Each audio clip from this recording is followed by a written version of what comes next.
welcome to today's video where we are going to talk about the goods section as well as warehouse management for DIKIDI appointments. The feature of products can be accessed via the web version of DIKIDI. This is available in the full feature plan, or you can purchase this module separately. Let's start off with talking about how to add products. In order to work with products, you need to first add them in the product list section. Add the product name, the article if needed, category, and specify the purpose of creating the product for sale or for write-off.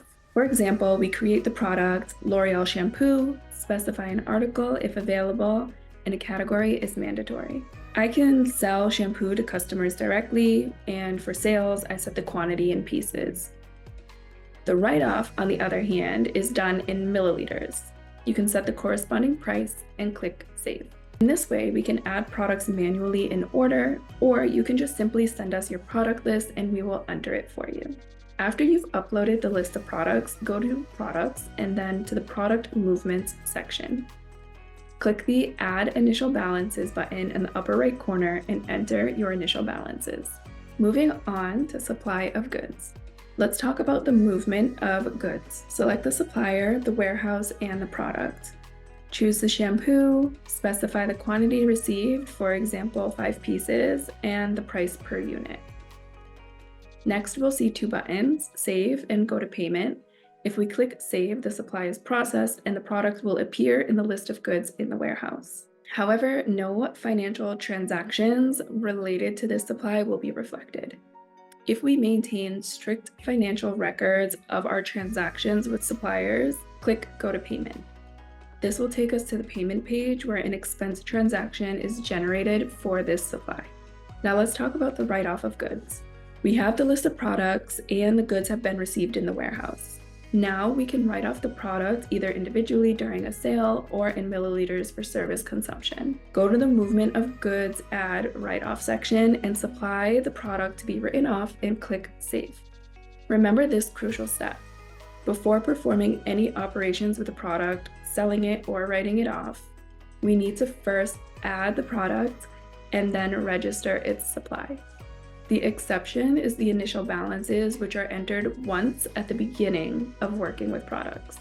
If you want to completely remove a product and no longer work with it, the program will not allow you to delete the product until it has been fully written off. Moving on to transfer of goods. You can also perform the transfer of goods from one warehouse to another.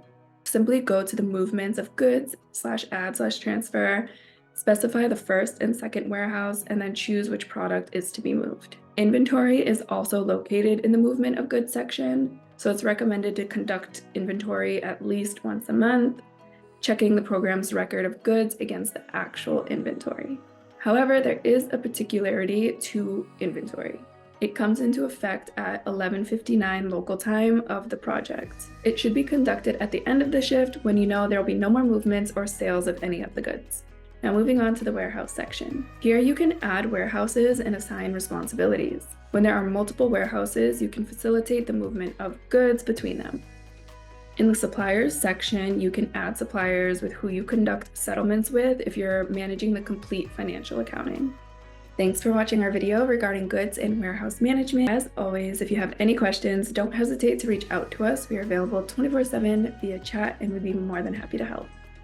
Hi, in this video, we are going to talk about how to access your projects in DIKIDI appointments. Let's discuss how to set up access to a project for employees so that they can view, manage, and differentiate access levels to their records.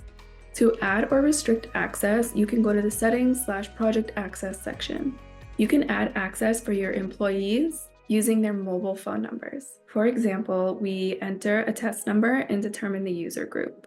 This will define the rights for that particular user. There are several options, such as Creator, Administrator, Limited Access, Employee, View Only, an employee with editing rights, as well as Guest. The creator has full rights, including the ability to delete other creators. The administrator has full rights except for the ability to add or remove access with creator rights. And limited access for an administrator excludes sections like finances, sales, and salaries. An employee with view-only rights can only see their own records and work schedule. They won't have the ability to create, modify, or delete. An employee with editing rights has broader permissions. Additional settings for each employee can be applied at an administrator level. For instance, you can manage client views, hide phone numbers, and surnames of clients. Therefore, you can independently determine what each employee can see and edit based on their position in the company and what their job responsibilities are. After configuring employee rights, they can start working by downloading the mobile app or register on our web version using the specified phone number. Remember to be cautious with creator rights and avoid common access to a project. At any time, you can remove access rights for employees. If you have any questions, don't hesitate to reach out to us. We are available 24/7 via chat, and we're always happy to help. See you in the next video.